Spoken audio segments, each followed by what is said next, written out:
पंढरपूरला जा. साधक मंडळी म्हणतात गाव महाराज तुम्ही पंढरपूरला जा असं आम्हाला सांगता, पण नेमकं पंढरपूर आहे कुठे? त्यावर तुकोबाराय म्हणतात की आपल्या या भारत देशामध्ये अनेक द्वीप आहेत. त्या द्वीपापैकी एक द्वीप आहे ज्याचं नाव जम्बू द्वीप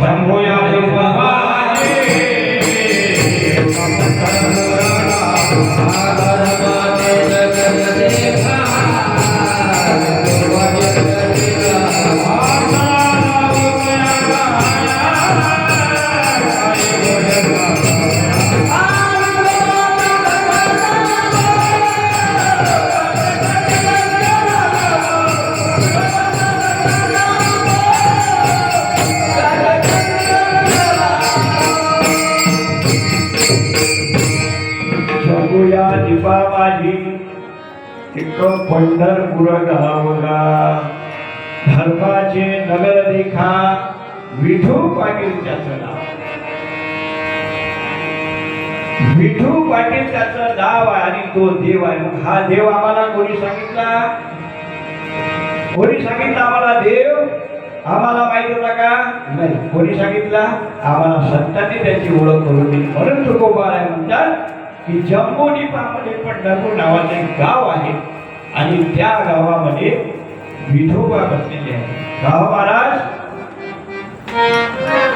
आम्ही पंढरपूरला जाण्याची तयारी केली. मग कसं जायचं? तुकोबाराय म्हणतात आषाढी आणि कार्तिकला वारी असते. त्या वारीमध्ये तुम्ही पंढरपूरला जा. कसे जा? साधक मंडळी विचारते कसं जावे?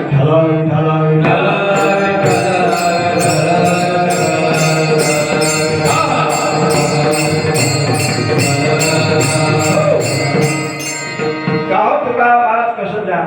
तुकोबाराय त्यावेळेच्या काळामध्ये सांगतात. त्यावेळेमध्ये काय जास्तीत जास्त रेल्वे असेल एवढं साधन नव्हतं.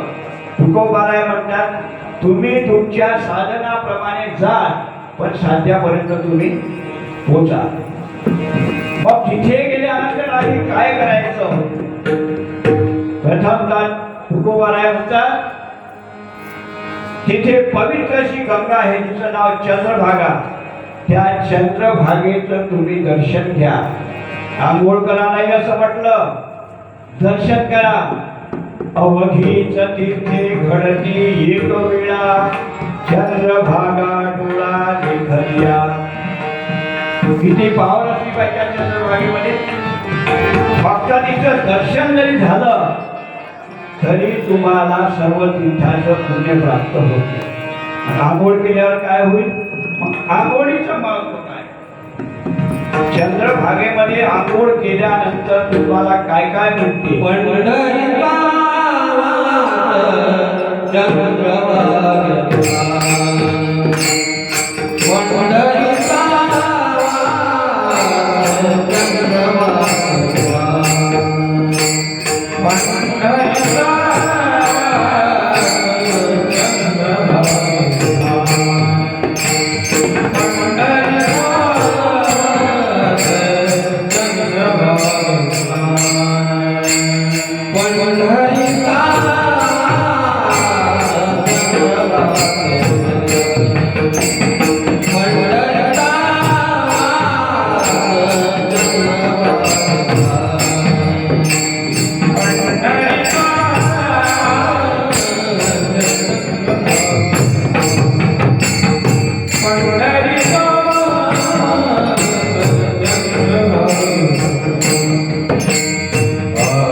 पंढरीचा वास चंद्रभागे स्नान आनिक दर्शन विठोबाची.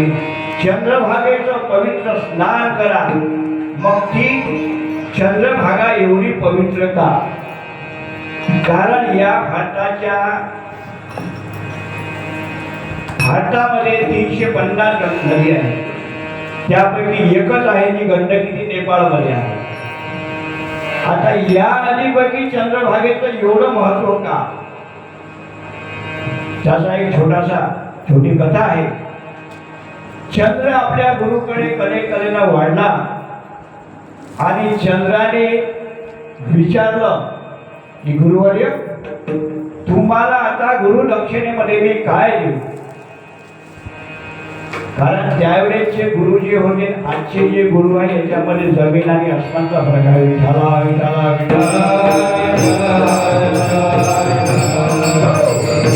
त्यावेळेचे गुरु काही मागत नव्हते, पण आताचे गुरु कलियुगामधले गुरु काही मागतल्या शिवाय राहत नाही. विठाला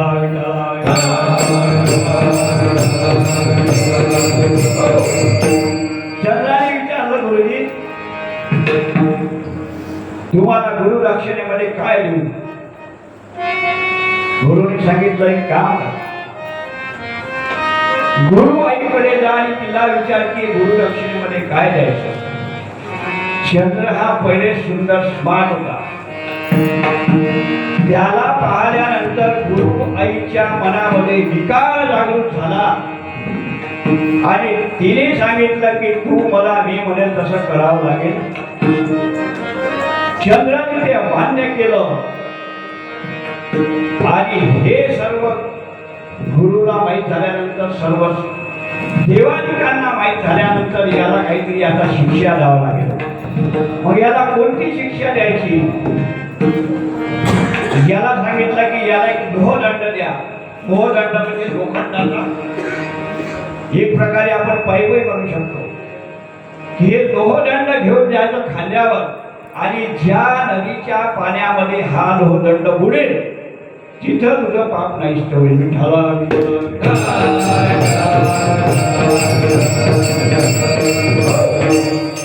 चंद्राला लोहदंड दिल्यानंतर चंद्र पूर्ण पृथ्वीमध्ये फिरला, पण कोणत्याही नदीमध्ये तो लोहदंड तरंगला नाही. शेवटी तो त्या चंद्रभागेमध्ये आला जिथं लोहदंड नावाचं तीर्थ आहे, तिथे तो लोहदंड तरंगला. म्हणून त्या चंद्रभागाच्या पाण्यामध्ये एवढी शक्ती आहे. विठाला विठाला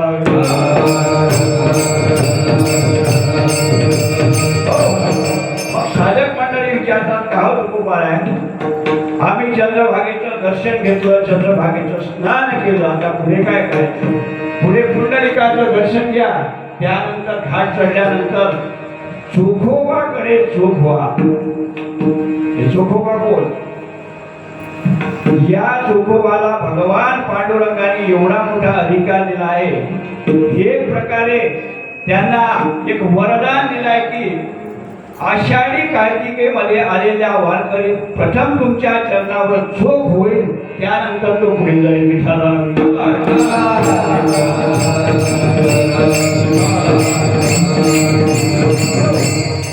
चोखोबाने असं काय केलं? काय केलं असेल चोखोबाने? अशी कोणती कामगिरी केली असेल की चोखोबाला प्रथम मान द्यावा लागते? कारण चोखोबा सतत नामचिंतनामध्ये मग्न असायचे. ते मंदिराच्या बाहेर, मंदिरात नाही, मंदिराच्या बाहेर नामस्मरण करता करता करता करता काय झालं, एक दिवस बाजूच्या गावामध्ये मजुरी करायची. मजुरी करता करता गेल्यानंतर ते घराची भिंत अंगावर पडली आणि पांडुरंगाचे लाडके भक्त नामदेवरायांनी वार्ता जेव्हा पांडुरंगापर्यंत नेली तेव्हा पंढरीश परमात्म्याने सांगितलं की त्या चोखोबाचे हाड घेऊन या. आता नामदेवराय म्हणाले, देवा अरे तू काहीतरी काम सांगताना विचार तरी कर बाबा. चोखोबाचे हाड आणू, पण त्याच्यामध्ये फक्त चोखोबा गेले का, इतरही मजूर त्याच्यामध्ये मेले, मग मी कसं ओळखायचं त्याचा हाड. देवाने सांगितलं, हे माझं उपर्ण घे आणि जा, ज्या हाडामध्ये विठ्ठल नामाचा घोष येत असेल ते हाड चोखोबाचे. एवढी मोठी शक्ती आहे महाराज. ते हाड आल्यानंतर चोखोबांना प्रथम मान दिला, त्यानंतर नामदेवराय सर्वात लाडके भक्त देवाचे. पण त्या लाडक्या भक्तालाही सुद्धा त्यापेक्षा अधिकार गोरोबा काकांचा, कुंभार जातीचे गोरोबा काका. मुक्ताबाईला विचारलं, जेव्हा तिथे यात्रेला गेले सर्व संत मंडळी, तेव्हा गोरोबाकडे दिंडी गेली आणि विचारलं मुक्ताबाईनं, काका यापैकी पक्ष मडकं कोणतं, कच्च मडकं कोणतं. तेव्हा गोरोबा काकांनी कच्च मडकं म्हणून नामदेवरायाला घोषित केलं. त्यांना दुःख झालं. देवाकडे गेले. नामदेवराया म्हणे, नामदेवराया देवा, अरे मी तुझा लाडका भक्त, पण मला कच्च गोरोबाला ठरवलं.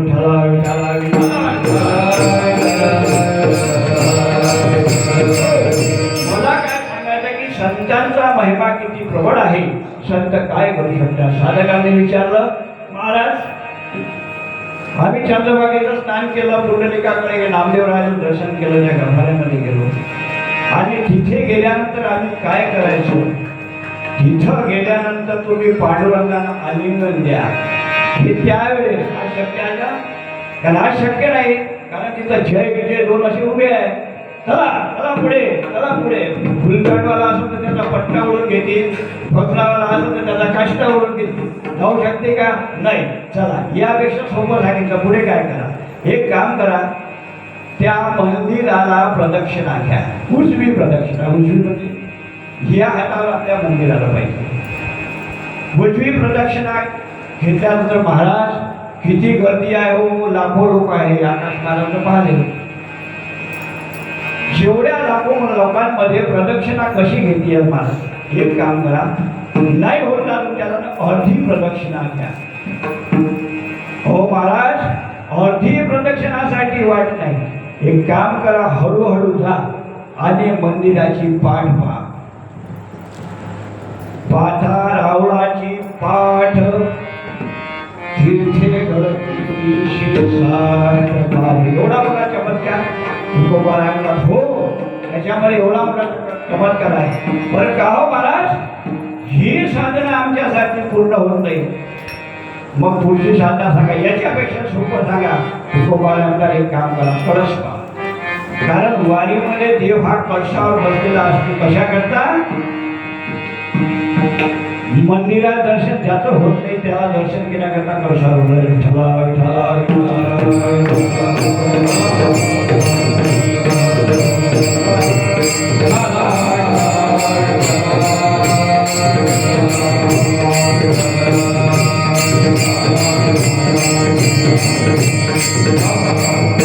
तुकोबारानंतर तुम्ही कळसाचं दर्शन घ्या आणि कुठेही तुम्हाला जायचं असेल, मंदिराचं दर्शन नाही झालं तर चालेल, पण कळसाचं दर्शन घ्या. कारण कळसाविना मंदिर हे कोणतेही अपूर्ण आहे. कळसाचं दर्शन अतिशय महत्वाचं आहे. का महाराज, तिथे ते मोठे मोठे फ्लेक्स लावलेल्या लोकांनी, मग कळसही आम्हाला दिसत नाही. तुकोबाराय म्हणतात, तुम्हाला कळस दिसत नाही ना, मग ध्वज पहा. झेंडा म्हणतो ना आपण आपल्या भाषेत, पुष्पाची पहा. ही साधना होत नाही महाराज आपल्याला, सोपी साधना याच्यापेक्षा सांग. मग तुकोबाराय म्हणतात त्या शाळेच्या शिवगे महाराजचा मठ आहे तिथं एक दिवस मुक्काम कर. जिथं एक दिवस मुक्काम कर तिथे त्या चंद्रभागा आणि पंढरपूरच्या मातीला तुझी पाठ लागू दे तरी तुझी वारी सफल झाली. का होता तुकोबाराय? आम्हाला मुक्काम करणं जमत नाही, मग एक काम कर, एकादशी झाल्यानंतर बार्शीला निघून ये. एकादशीच्या दिवशी पंढरपुरामध्ये जा, आधी बारसला तू गावाला ये. पण काही लोकांचं असं आहे, नेमकी एकादशी असते त्या दिवशी गावाकडे पंढरीचे वारकरी वारी चुकून ये घरी, वारी चुकून घरी येतात. असं गाव चुकून आहे. ही साधना आमच्यासाठी होते. मग एक काम करा, मनानं परमार्थ करा. गाव तुकोबाला आम्ही गेलोच नाही पंढरपूरला, मनाने परमार्थ आमच्याकडे होईल कसा? अरे बाबा, जे लोक गेले असतील त्यांना विचारा ना, कसं पंढरपूर आहे, ही चंद्रभागा, हे पुंडलिक आहे, हे दोदंड, तुकोबा, नामदेवराया, ते राहून आतमध्ये सर्व हे त्यांच्याकडे आणि डोळे बंद करून पंढरपूरचं दर्शन करा. विठ्ठला विठ्ठला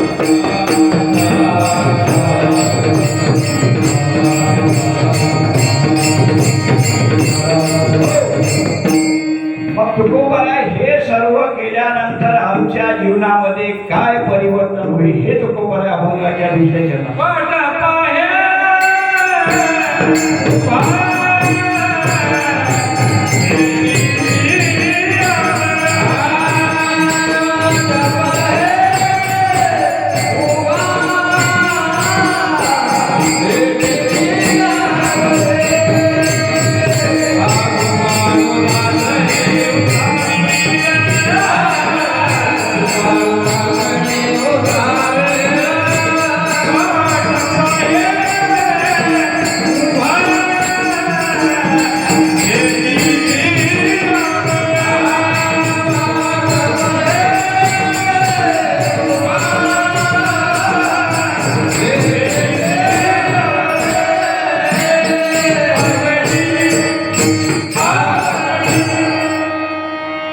तुकोबाला म्हणतात की एकदा पंढरपूरला तुम्ही गेल्यानंतर परत परत परत परत पांडुरंग परमात्मा तुमची वाट पाहतो.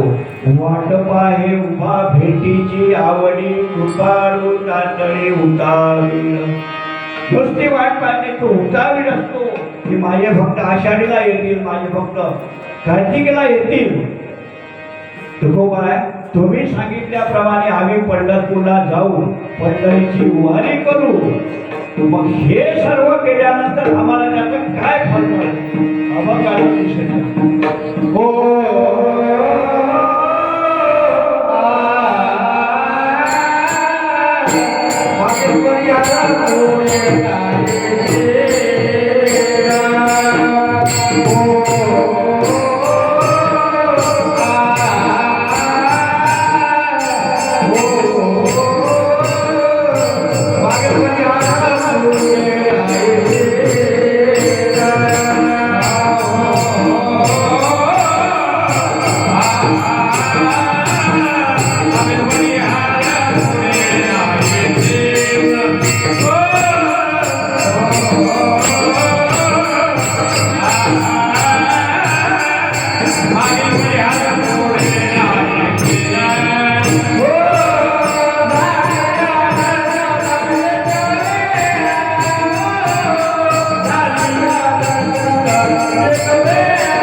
Ah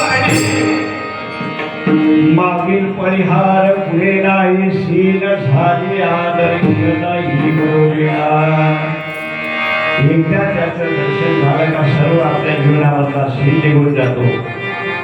गजाननरावांना एक फक्त विनंती करायची आहे. मंडळी खूप जोरदार आहे, कारण मंडळी कीर्तन करायला चालू केली. कीर्तन करायला मंडळी चालवण्याचा काही प्रश्न नाही. पण गजाननराव तुम्हाला याच्यामध्ये काही कमी जाणवते का? काय कमी आहे सांगू नका. या पवित्र दरबारामध्ये पुढच्या वर्षीच्या 2027च्या सप्त्यामध्ये एका शोभदाराची गरज आहे. शोभदार पाहिजे, शोभदाराची गरज आहे. आणि गजाननराव ही मागणी आमची पूर्ण करतील असे मला विश्वास आहे.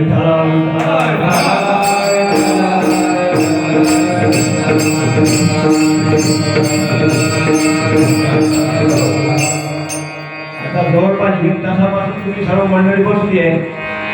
मी बोलून राहिलो, तुम्ही ऐकून नाही, पण तुम्ही भजन अजूनपर्यंत केलंच नाही. आता असं भजन करा का त्या स्टँडवर गजानन महाराजचं मंदिर आहे की नाही, त्या गजानन महाराज ऐकायला गेलो पाहिजे. गण गण गणात बोले, गण गण गणात बोले.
पंढरीशी जाणे आल्यानो संसारा दिनाचा सोयरा पांडुरंग. वाट पाहे उभा भेटीची आवडे, कृपाळू कातडी उतारील. मागील परिहार पुढे नाही, सीन झालिया दर्शन एक वेळा. वाट पाहे उभा भेटीची आवडे, कृपाळू कातडी उतारील.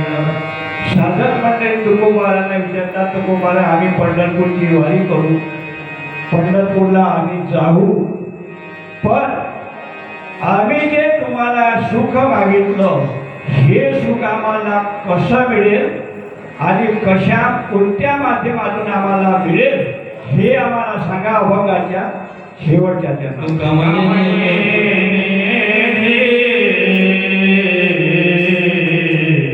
आणि काटे हाती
Thank you.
पंढरीशी झाले आल्यानो संसारा दिनाचा सोयरा पांडुरंग वाट पाहे उभा भेटीची आवडी कृपाळू टातळी उतावील मागील परिहार पुढे नाही सीन झालिया दर्शन एक वेळा वाट पाहे उभा भेटीची आवडी कृपाळू टातळी उतावील तुका मने नेली आणिकाचे हाती बैसला तो चित्ती निवडेना वाट पाहे उभा भेटीची आवडी कृपाळू टातळी उतावील तुकोबारा साधकांना शेवटी हे सांगतात की एकदा तुम्ही त्याच्या जवळ गेलं तर मग तो परत तुम्हाला दूर करत नाही म्हणून तुकोबारांना प्रत्येकाने पंढरपूरची वारी एकदा जीवनामध्ये पंढरपूरची वारी तरी करा इतर तीर्थाला तुम्हाला जाण्याची गरज नाही कारण आपल्या महाराष्ट्रामध्ये आहे महाराष्ट्रामध्ये भारतात आहे आणि एवढं पवित्र ठिकाण असल्यानंतर तुम्हाला इतर कोणत्याही तीर्थावर जाण्याची गरज पडत नाही तुम्ही जर पंढरपूरची एकदा वारी केली ज्ञानेश्वर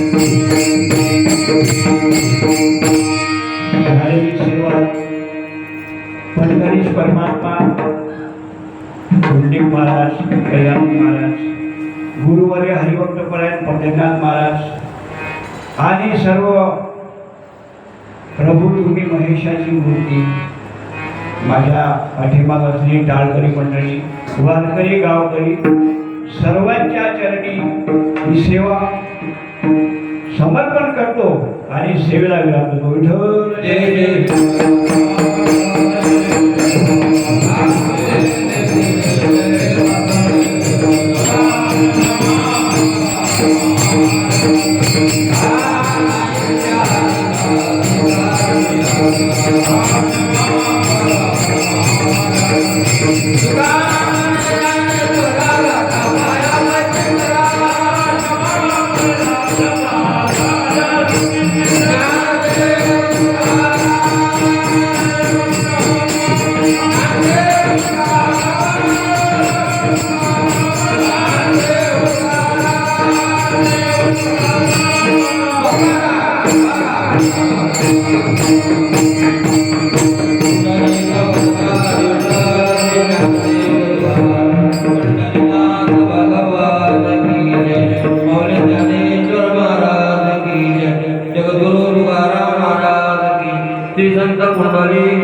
या ठिकाणी हरिभक्त महाराज गुरुवर्य श्री लक्ष्मी महाराज आणि सुंदर असं पंढरी महाराजांचं वर्णन सुंदर असं वर्णाचं निरूपण केलं त्याबद्दल त्यांना धन्यवाद. रामकृष्ण.